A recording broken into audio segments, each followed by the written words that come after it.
inmenso gozo y privilegio poder estar reunidos en la casa del Señor. Amén. Le damos la bienvenida a todas las personas que nos acompañan en este lugar en esta mañana y también a las personas que nos acompañan a través de las redes sociales de la iglesia. Amén. Le damos gracias a Dios por este tiempo y vamos a ir a la palabra porque el tiempo ha pasado y quiero pedirle que por favor me acompañe en su Biblia al libro de Romanos capítulo 8 y vamos a leer desde el verso 18 y hasta el verso 28 de Romanos.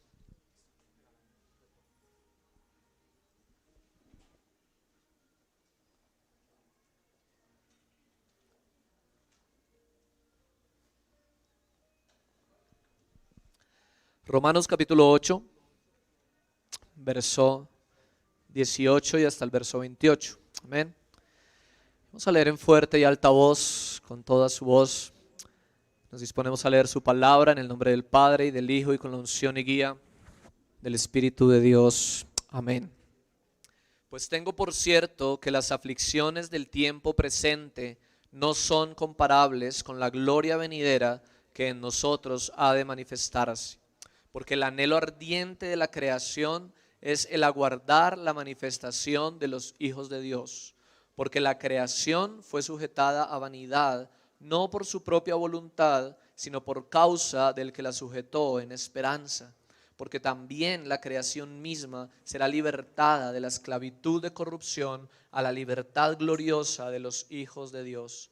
Porque sabemos que toda la creación gime a una y aún está con dolores de parto hasta ahora. Y no solo ella, sino que también nosotros mismos, que tenemos las primicias del Espíritu, nosotros también gemimos dentro de nosotros mismos, esperando la adopción, la redención de nuestro cuerpo. Porque en esperanza fuimos salvos, pero la esperanza que se ve no es esperanza, porque lo que alguno ve, ¿a qué esperarlo? Pero si esperamos lo que no vemos, con paciencia lo aguardamos. Y de igual manera, el Espíritu nos ayuda en nuestra debilidad. Pues qué hemos de pedir como conviene no lo sabemos, pero el Espíritu mismo intercede por nosotros con gemidos indecibles. Mas el que escudriña los corazones sabe cuál es la intención del Espíritu, porque conforme a la voluntad de Dios intercede por los santos. Y sabemos que a los que aman a Dios todas las cosas les ayudan a bien. Esto es, a los que conforme a su propósito son llamados. Amén. Oremos al Señor, pidámosle que sea Él hablándonos a través de su palabra y de su Espíritu en esta mañana. Amén.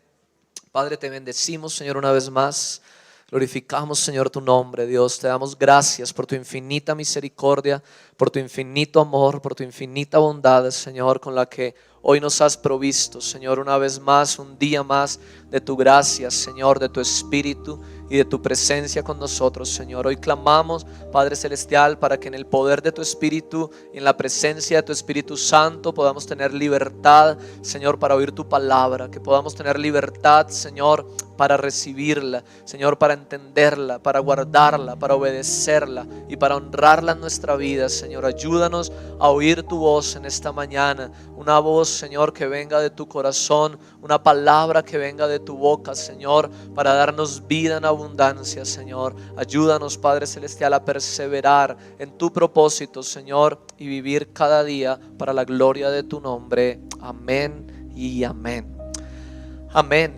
Estamos hablando este mes acerca de la vida en el Espíritu y hemos hablado acerca de algunos versos del capítulo 8 de Romanos, que es por excelencia el capítulo de la Biblia que trata de la vida en el Espíritu. Hoy vamos a ver esta última sección en la que se menciona explícitamente al Espíritu de Dios y vamos a hablar en esta mañana acerca de la esperanza del Espíritu. Ese es el título de la enseñanza de hoy, la esperanza del Espíritu. El verso 24 de Romanos 8 dice: porque en esperanza fuimos salvos, pero la esperanza que se ve no es esperanza, porque lo que alguno ve, ¿a qué esperarlo? La esperanza es una parte vital de nuestra salvación. La esperanza es una parte vital de la vida cristiana. Dios anhela que sus hijos vivamos con la esperanza que Él ha provisto. Dios anhela que tú y yo podamos tener corazones llenos de esperanza. Dios quiso darnos y proveer a través del Espíritu de Dios algo en lo que podamos esperar. Siempre que Dios llama, Dios provee esperanza. ¿Usted ya empezó a leer la Biblia este año? ¿Sí?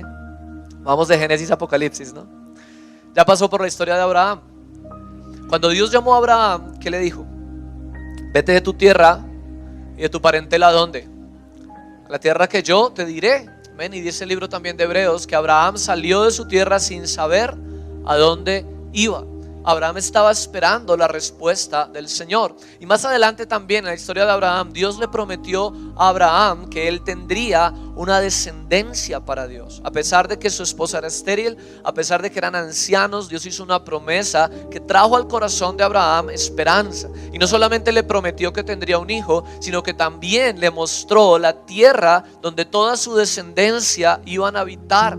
Y él dijo: a tu descendencia daré esta tierra. Siempre que Dios nos llama, Dios nos provee de esperanza. Dios nos provee de algo en que creer. La esperanza que el Señor nos provee es inagotable. La esperanza que el Señor nos provee es invariable. La esperanza que el Señor nos provee no cambia. Incluso dentro de su juicio, cuando Dios está anunciando que van a venir juicios sobre la tierra, sobre su pueblo, cuando Dios está ejecutando su juicio sobre ellos, Dios siempre mantiene la esperanza.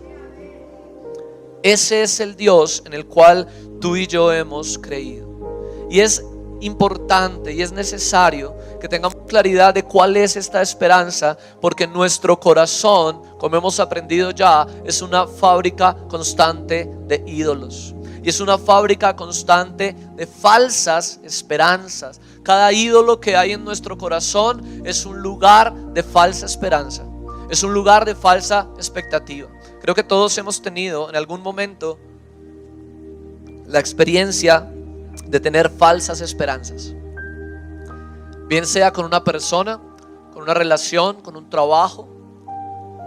Y cuando nos damos cuenta que lo que esperábamos no lo vamos a obtener, pues hay una gran frustración, hay un gran dolor y hay una gran aflicción. Y cuanto más grande es nuestra esperanza que teníamos puesta ahí, pues más duro es el dolor que sentimos al no recibir lo que esperábamos. Ahora, el problema es que nuestra naturaleza no aprende. El problema es que nuestra naturaleza, en vez de dejar de hacerse falsas esperanzas y en vez de dejarse hacer ídolos, cambia de ídolo en ídolo para llevarnos de autoengaño en autoengaño, para crearnos más falsas esperanzas. Entonces, lo que debemos hoy, a la luz de la palabra, examinar en nuestra vida es si estamos con la esperanza del Espíritu, si en nuestro corazón está la esperanza del Espíritu, si estamos esperando lo que Dios ha provisto para que esperemos, y si lo estamos esperando de la manera que Dios quiere que lo esperemos. Porque la única esperanza que podemos saber que no es falsa es la esperanza que Dios nos ha provisto en Jesucristo. Es la esperanza que Dios nos ha dado a través de su Espíritu Santo. Todo lo que tú y yo esperamos alcanzar en cualquier otro ídolo, toda satisfacción, todo consuelo, toda paz, el único lugar donde lo vamos a encontrar es en el Señor Jesucristo, a través de su Espíritu. Y por eso necesitamos en esta mañana saber cuál es esa esperanza. Lo primero que vemos en el texto es la esperanza de la creación.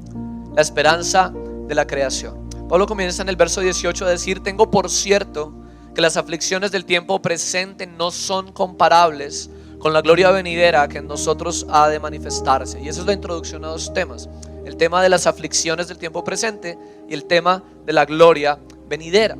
Y cuando hablamos de las aflicciones del tiempo presente, son las aflicciones que vivimos en la creación. Les dije al comienzo de la enseñanza, el capítulo 8 de Romanos es el capítulo por excelencia de la vida en el Espíritu. Y si en la vida en el Espíritu encontramos un texto como este que dice: tengo por cierto que las aflicciones del tiempo presente, tenemos que concluir que en la vida en el Espíritu también hay aflicciones, que en la vida en el Espíritu también hay dolor, también hay sufrimiento, también hay padecimiento.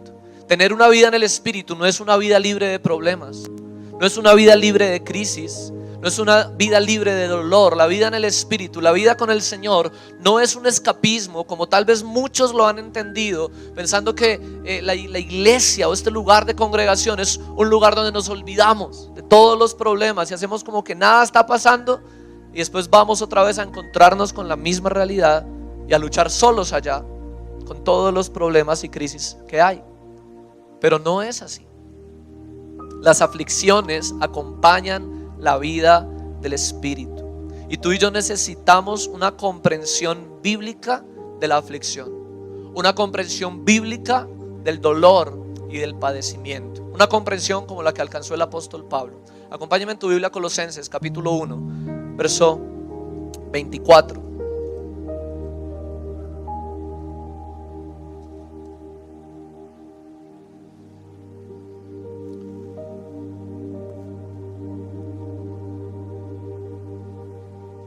Amén.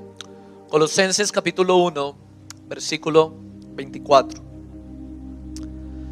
Pablo pudo escribir lo siguiente: ahora me gozo en lo que padezco por vosotros, y cumplo en mi carne lo que falta de las aflicciones de Cristo por su cuerpo, que es la iglesia.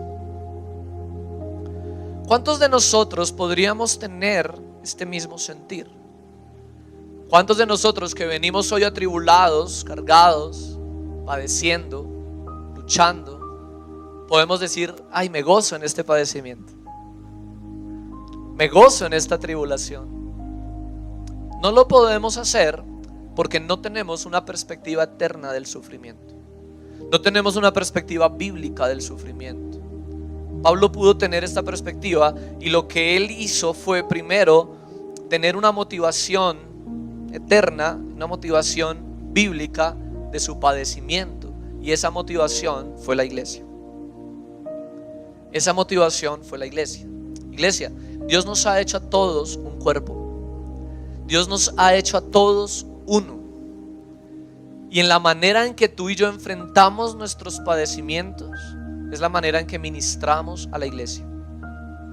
Es la manera en que podemos tener o no la motivación de decir: voy a padecer esto con gozo para que mis hermanos también sean animados y confirmados en la fe, para que mis hermanos también puedan darse cuenta que si en el poder del Espíritu yo puedo soportar esta aflicción con fe, ellos también van a poder hacerlo. Hay que cambiar la motivación del corazón. Recuerda que cuando aprendíamos acerca de pensar para la gloria de Dios, aprendíamos que una mente renovada es una mente que no piensa en términos individuales, sino en términos de unidad del cuerpo, de unidad de la iglesia, y eso lo hace el Espíritu del Señor. Pero además de ser motivado por la iglesia, Pablo fue motivado por su unidad con Cristo, y tú y yo necesitamos también comprender y profundizar en esa motivación. Pablo dijo: ahora yo estoy cumpliendo en mi carne lo que falta de las aflicciones de Cristo por su iglesia. ¿Por qué Pablo pudo igualar sus aflicciones a las aflicciones de Cristo? Porque Pablo pudo entender algo que tú y yo a veces no entendemos, y es la unidad de Cristo con su iglesia. ¿Usted recuerda cuando el Señor llamó a Pablo? ¿Cómo lo llamó? ¿Se acuerda usted? En ese tiempo todavía no era Pablo. ¿Cómo se llamaba? Saulo, ¿cierto? Uy, ¿cómo saben de Biblia? Felicitaciones. Y Saulo iba, ¿cierto? ¿Hacia dónde? Hacia Damasco. Y dice la palabra del Señor que iba respirando venganzas, iba respirando conspiraciones, odio, muerte, ¿cierto? Iba tras los cristianos a encarcelarlos, a validar la muerte de muchos de ellos. Y en medio de eso, Jesús le salió al encuentro y le hizo una pregunta. ¿Cuál fue? ¿Por qué me persigues? Ahora pregunta: ¿Saulo estaba persiguiendo a Cristo? Sí, no. Sí. Cristo ya había resucitado, Cristo estaba en gloria, ¿cierto? Pero es ahí donde tú y yo podemos ver la identidad que tiene Cristo con su iglesia. Es ahí donde podemos ver la identidad que tiene Cristo contigo y conmigo. Es ahí donde podemos comprender lo que Pablo comprendió. Pablo dijo: yo no estoy sufriendo esto porque sí. Yo no estoy sufriendo esto porque así es la vida, porque el mundo es malo, porque toca sufrir. No, él dijo: yo estoy cumpliendo en mi carne lo que falta, las aflicciones de Cristo por su iglesia. Iglesia amada, todo lo que la iglesia padece, Cristo lo padece. Todo lo que aflige la iglesia está afligiendo al Señor Jesucristo, porque tú y yo somos su cuerpo.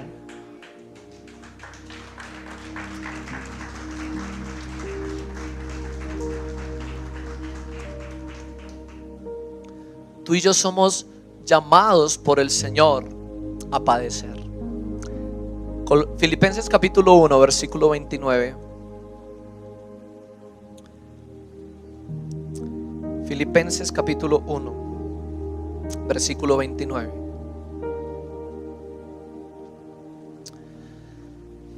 Amén. Dice: porque a vosotros os es concedido a causa de Cristo dos cosas: no solo que creáis en Él, sino también que padezcáis por Él. No solo que creáis en Él, sino también que padezcáis por Él. Sabes, tú y yo necesitamos una correcta teología del sufrimiento. Tú y yo necesitamos comprender que así como Dios nos ha provisto fe para salvación, así como Dios nos ha provisto fe para creer en Cristo, así como Dios nos ha provisto fe para ser llamados sus hijos, Dios también nos ha provisto el padecimiento. Dios también nos ha provisto la aflicción. Dios también nos ha provisto el sufrimiento. Todo lo que tú y yo podamos enfrentar de padecimiento, de dolor, de aflicción en este mundo, ha sido provisto por Dios con un propósito. No le toma por sorpresa a Dios nuestra aflicción. No le toma por sorpresa a Dios nuestra crisis, nuestra enfermedad, nuestro desánimo, nuestra debilidad. Dios lo orquesta con un propósito, y uno de los principales propósitos es que tú y yo podamos recibir su consolación. Acompáñame a 2 de Corintios capítulo 1, versos 3 al 5.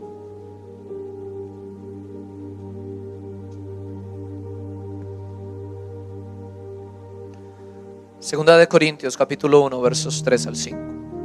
Dice la palabra del Señor: bendito sea el Dios y Padre de nuestro Señor Jesucristo, Padre de misericordias y Dios ¿de qué? ¿De cuántas consolaciones? De toda consolación, el cual nos consuela en ¿cuántas tribulaciones? ¿En cuáles tribulaciones? En todas nuestras tribulaciones, para que podamos también nosotros hacer ¿qué? Consolar a los que están ¿en qué tribulación? En cualquier tribulación, por medio de la consolación con que nosotros somos consolados por Dios. Iglesia, estamos hablando de la esperanza del Espíritu, y el lugar donde más necesitas esperanza es en el lugar de tu aflicción. No es donde estás seguro, no es donde estás cómodo, no es donde estás tranquilo donde se hace necesaria la esperanza. Es en el lugar de la aflicción, es en el lugar del dolor, es en el lugar de la debilidad, del desánimo. Ahí es donde tú y yo necesitamos saber que Cristo ya proveyó toda consolación, toda la consolación que necesitamos para cualquier tribulación que tengamos. Entonces la vida en el Espíritu no se trata de ignorar nuestras tribulaciones, y no se trata de minimizar nuestras tribulaciones, porque a veces también usamos eso como consuelo. Decir: no, pues es que hay gente peor. Hay gente que sufre más, hay gente más enferma, hay gente aguantando hambre, hay cristianos perseguidos por causa de su fe, hay gente a la que le queman la casa por ser cristiano. Yo realmente pues no estoy padeciendo tanto, pero sabes, sin importar la medida de nuestro padecimiento, hay una medida de consolación en Él. Hay una medida de consuelo en Él. Y Él anhela que tú y yo seamos consolados. Y mira lo que dice el verso 5 de 2 de Corintios 1. Porque de la manera que abundan en nosotros las aflicciones de Cristo, así abunda también por el mismo Cristo nuestra consolación. Oh, dale la gloria al Señor por eso.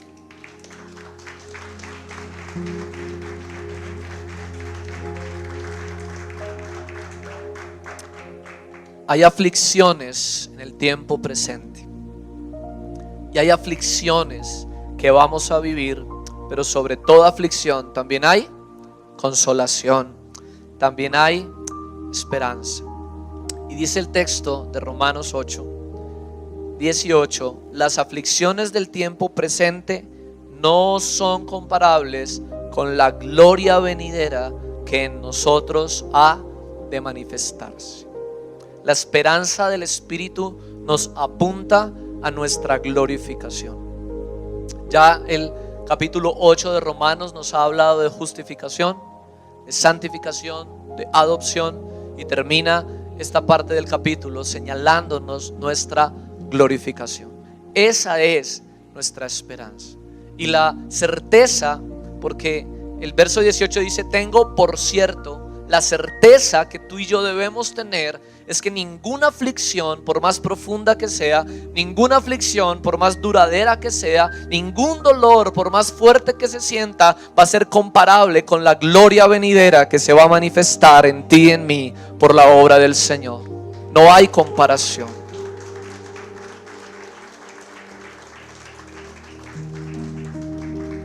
Y esta esperanza alcanza la creación. Y es interesante que en la vida en el Espíritu, la palabra del Señor comienza a hablarnos de la creación. Y comienza a decir que el anhelo ardiente de la creación, estamos en el verso 19, es aguardar la manifestación de los hijos de Dios. El anhelo ardiente de la creación es aguardar la manifestación de los hijos de Dios. Entonces, antes de tratar con nuestro problema y con nuestras aflicciones, Pablo dice, y el Espíritu a través de esta escritura señala, que el momento de nuestra glorificación da esperanza para la creación. El momento de nuestra glorificación es el momento que la creación está anhelando ardientemente, está guardando ardientemente ese momento por una razón. Y en el verso 20 dice: porque la creación fue sujetada a vanidad.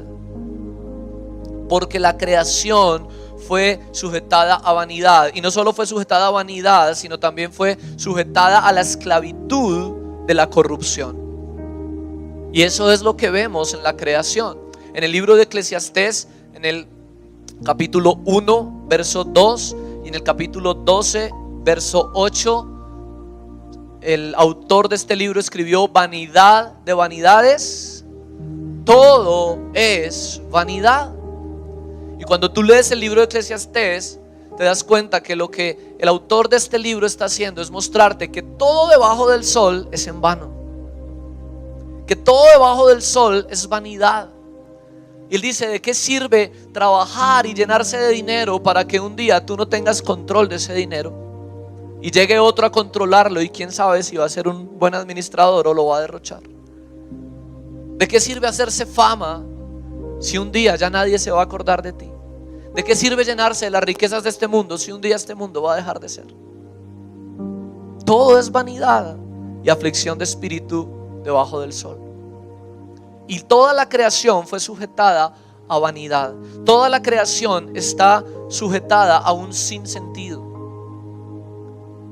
Y si no fuese por la eternidad, entonces podríamos decir, como dijo Pablo: si es verdad que los muertos no resucitan, comamos y bebamos, que mañana moriremos.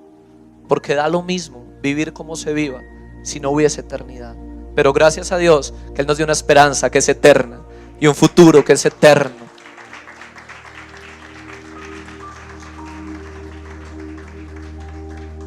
La creación no solamente fue sujetada a vanidad, sino también a corrupción. Y la corrupción de la creación es lo que vemos todo el tiempo, en todas partes, que todo lo que nace debajo del sol, en el momento que nace, inicia a morir. Toda vida es una cuenta regresiva, hermano. Todo lo que está vivo tiene un final. Todo lo que vive va a morir en algún momento. Y esa es la corrupción, la esclavitud de corrupción de esta creación. Por causa de esa verdad, hay algo que la creación hace, y es que ella gime. El verso 22 de Romanos 8 dice: sabemos que toda la creación gime a una y a una está con dolores de parto hasta ahora. La creación gime con dolores de parto porque está embarazada y está encinta de una nueva creación que va a ser libre de su vanidad y va a ser libre de su corrupción. Pero lo que está pasando en este momento es que está en dolores de parto. ¿Hay mujeres acá que han experimentado dolores de parto? ¿Qué tal? ¿Recomendables? ¿Fáciles? No. Pero hay un dolor, como dolores de parto, que la creación gime. ¿Sabes qué tienen de característico los dolores de parto? Que su frecuencia va aumentando. ¿Sí o no, mujeres? Cada vez las contracciones son más frecuentes, se demoran menos entre ellas, y además de su frecuencia también aumenta su intensidad. Entonces es cada vez más frecuente y más intenso el dolor de parto. Eso es lo que esta creación está experimentando. Por eso vemos cada vez con más frecuencia los problemas de esta creación y cada vez con mayor intensidad las afecciones de esta creación. Y si a usted no le gustó el coronavirus, si no está con Cristo, prepárese, porque lo que viene mucho peor. Porque eso es lo que la Escritura dice. Sin embargo, es un dolor de parto, y el dolor de parto siempre viene acompañado de esperanza. Siempre viene acompañado de gozo. Y cuanto más es el dolor, cuanto más frecuente y más profundo, es la mamita que va sabiendo que su alegría está más cerca, que su satisfacción está más cerca, que su gozo está más cerca. Y esa iglesia, así también, es la esperanza de los hijos de Dios. Dale la gloria al Señor.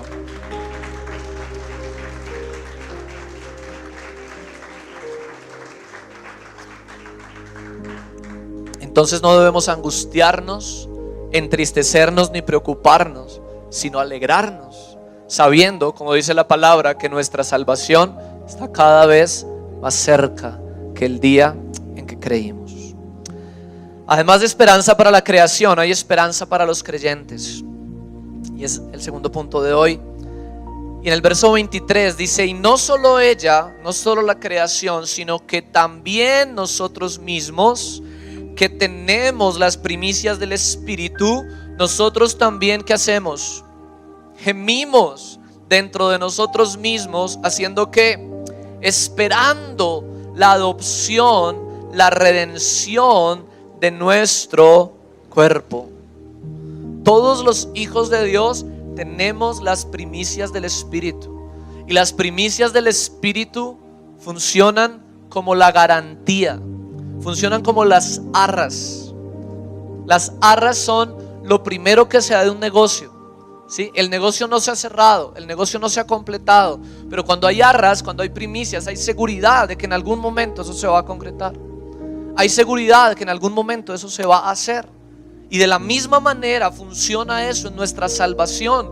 Dios nos ha dado las primicias del Espíritu, la realidad del Espíritu obrando en ti, la realidad de la presencia y del poder del Espíritu obrando en ti. Esa es la única seguridad que tú y yo tenemos, que un día vamos a disfrutar de la gloria eterna, que un día vamos a tener esa glorificación. Esas son las primicias del Espíritu. Y nosotros que hemos recibido las primicias del Espíritu, también nosotros gemimos dentro de nosotros mismos, anhelando por fin ser liberados, igual que la creación, de nuestra vanidad y de nuestra corrupción.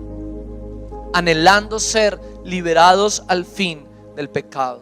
Primera de Tesalonicenses, capítulo 5, 23 y 24.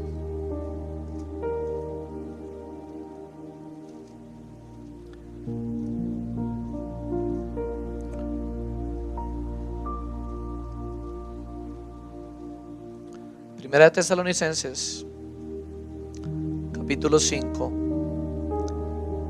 versos 23 y 24. Y el mismo Dios de paz os santifique por completo, y todo vuestro ser, espíritu, alma y cuerpo sea guardado irreprensible para la venida de nuestro Señor Jesucristo.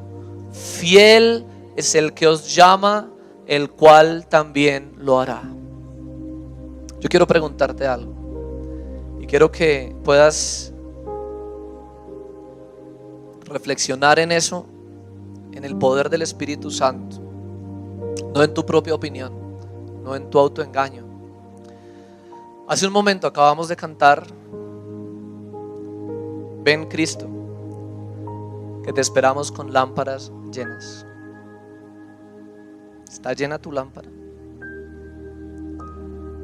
Tú puedes cantar eso con seguridad. Tú puedes saber que si Cristo viniera en este momento, tu lámpara está llena. Y vas a ser irreprensible para su venida.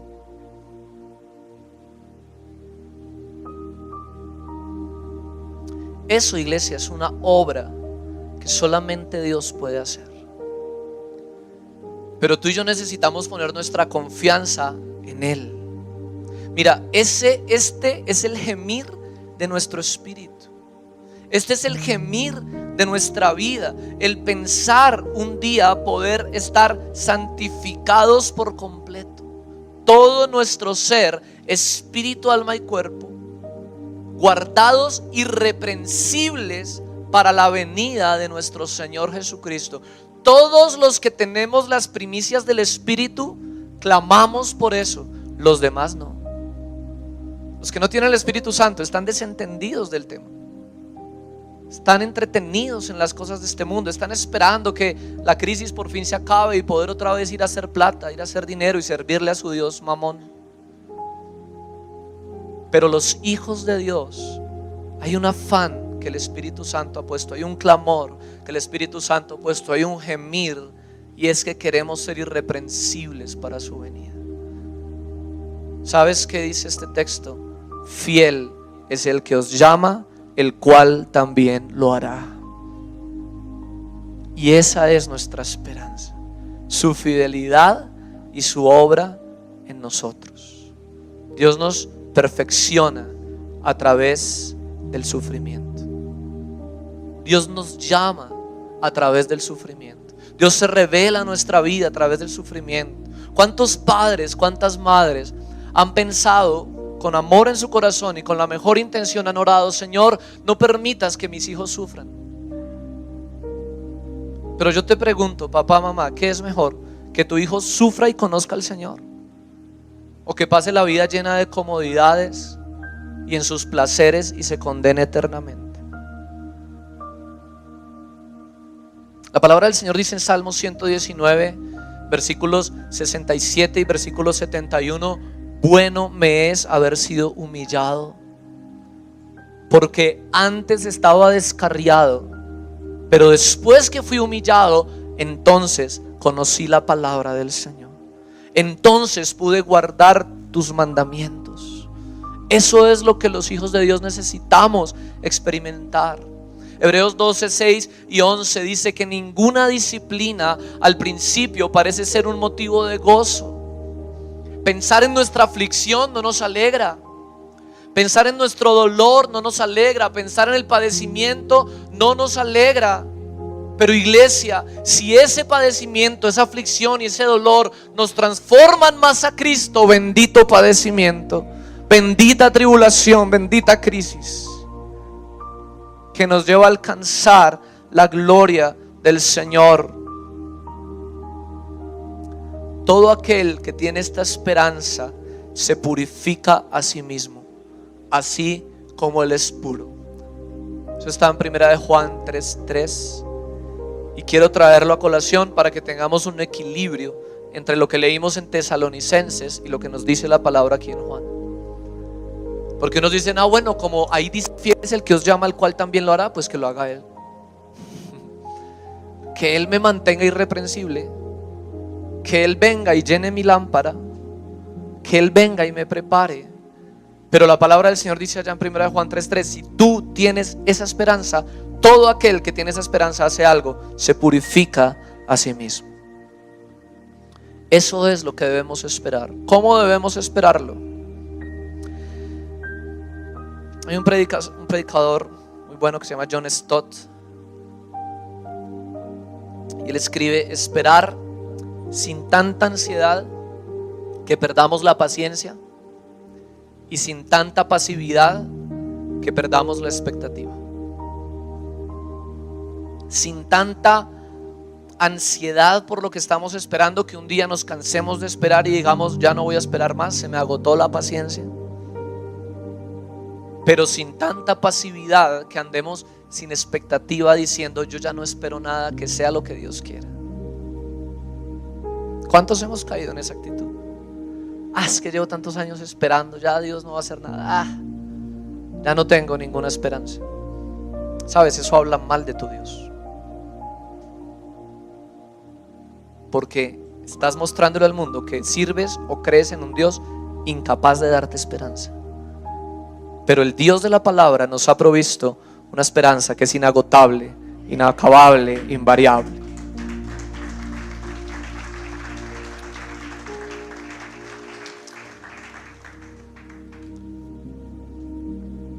Y finalmente la ayuda para esperar. Romanos capítulo 8. La ayuda para esperar. Dice el verso 26: y de igual manera el Espíritu nos ayuda en nuestra debilidad. Pues ¿qué hemos de pedir como conviene? No lo sabemos, pero el Espíritu mismo intercede por nosotros con gemidos indecibles. Primero, iglesia, que necesitamos reconocer es que no es fácil esperar.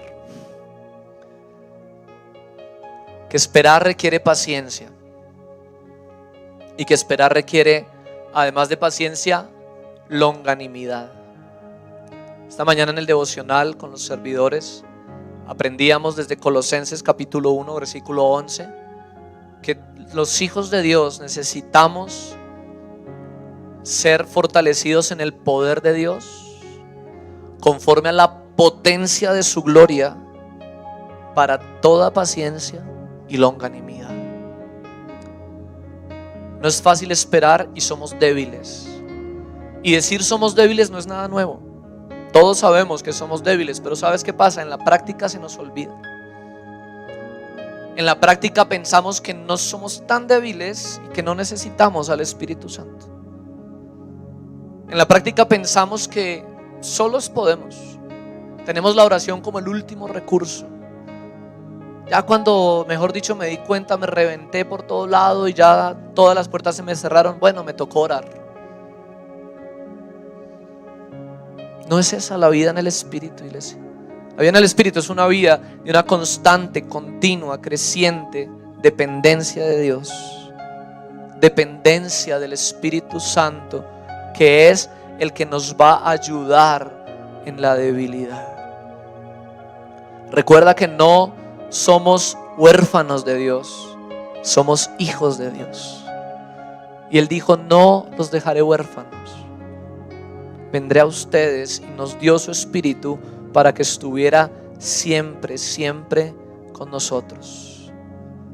Es en los momentos de aflicción, es en los momentos de debilidad donde muchas veces nos encontramos en esa realidad de no saber cómo orar, de no saber cómo pedir. Incluso en esas áreas donde mencioné hace un momento hemos perdido la esperanza. Preferimos pensar cosas como: ay, yo ya le dejé eso a Dios hace rato, ya no vuelvo a orar por eso. Porque le pedí pidiéndole, le pedí en ayuno, le pedí en vigilia, le pedí en oración, le pedí de todas las maneras y las formas que se me vinieron a la mente, le pedí. Como que nada pasó, como que a Dios no le interesa el tema, como que me tocó a mí sola afrontar esto. Y no sabemos cómo orar. Pero, iglesia, es precisamente cuando no sabemos qué pedir como conviene que el Espíritu nos ayuda en nuestra debilidad. Que el Espíritu viene a ayudarnos y el Espíritu mismo viene a interceder por nosotros. Y sabes, en el idioma original de este término interceder hay un prefijo que hace que la traducción literal del término sea superinterceder. A veces igualamos la intercesión y la obra de Dios a nuestra obra y pensamos que Él intercede como nosotros. Cuando nos acordamos: ay, ¿verdad que toca orar por? Ay, ¿verdad que sí esto? De vez en cuando por allá, o cuando en la iglesia y en la oración pública nos dicen: venga, ore por tal cosa, ahí sí intercedemos. Y pensamos que el Espíritu es igual, pero nunca jamás es comparable. Su obra, su superintercesión por ti y por mí, porque es una intercesión continua, intensa, profunda, real y sobre todo conforme a la voluntad del Señor. Y sabes, es tan amoroso el Señor en nosotros que intercede por nosotros con gemidos indecibles. La creación está gimiendo, nosotros mismos gemimos, y Dios en su amor nos acompaña también en nuestro gemir y gime con nosotros y gime por nosotros conforme a la voluntad del Señor. Cuando no sabemos allí cómo orar, cuando no sabemos más cómo pedir, es tiempo de decir: Espíritu de Dios, intercede tú. Me entrego a tu intercesión, me entrego a tu oración. Y el verso 27 termina diciendo: el que escudriña los corazones sabe cuál es la intención del Espíritu que está en ti y en mí, intercediendo, gimiendo, porque conforme a la voluntad de Dios intercede por los santos. Y sabemos que a los que aman a Dios todas las cosas les ayudan a bien. ¿Sabes algo? Si tú y yo viéramos lo que Dios ve, si tú y yo supiéramos lo que Dios sabe, le pediríamos justo lo que tenemos y justo lo que vivimos, porque Él es bueno. Cierra tus ojos y oremos al Señor.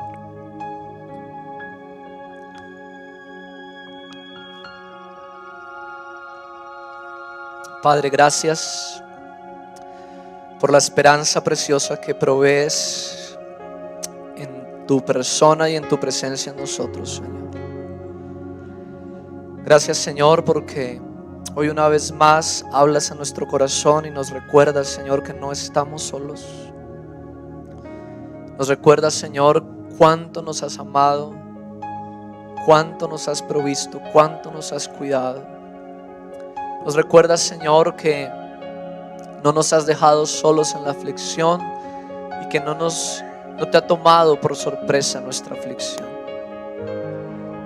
Pero sobre todo, Señor, que tienes un propósito para ese dolor y para esa aflicción. Señor, ayúdanos a entender nuestra unidad contigo. Ayúdanos a entendernos uno contigo. Señor, tu palabra dice: el que se une al Señor, un espíritu es con Él. Y ayúdanos a encontrar en ti, Señor, la provisión de la consolación que ya tienes para nosotros, Señor. Gracias, Señor, porque eres un Dios bueno, que no nos dejas en el sufrimiento, no nos dejas en la aflicción, sino que nos acompañas Estás con nosotros para consolarnos y estás con nosotros para orar por nosotros. Señor, tú conoces el estado de cada corazón en esta mañana y cada necesidad, cada crisis, Señor, cada dolor que tal vez se ha vuelto rutinario, que se ha vuelto cíclico en cada hogar, en cada familia. Señor, todas esas áreas de nuestra vida donde ya no sabemos cómo pedir, cómo orar. Hoy, Señor, clamamos para que podamos comprender, experimentar el gemir de tu Espíritu Santo. El gemir de tu Espíritu en nosotros, Señor. Clamando, intercediendo, real, genuina, profunda y continuamente, porque se haga tu voluntad en nuestra vida, porque se cumpla tu propósito en nuestra vida. Señor, ayúdanos para vivir una vida que te dé a ti la mayor gloria. Ayúdanos para tener una comunión contigo que glorifique tu nombre, Señor. Ministra hoy a nuestros corazones tu consolación en toda tribulación, en toda crisis, para que también nosotros podamos consolar a quien está padeciendo, Señor. No en nuestras fuerzas, no en nuestra perspectiva, sino con la consolación y la suficiencia que tú nos das. En el nombre poderoso y precioso de Jesús, te damos mil gracias, Señor. Amén, amén, amén.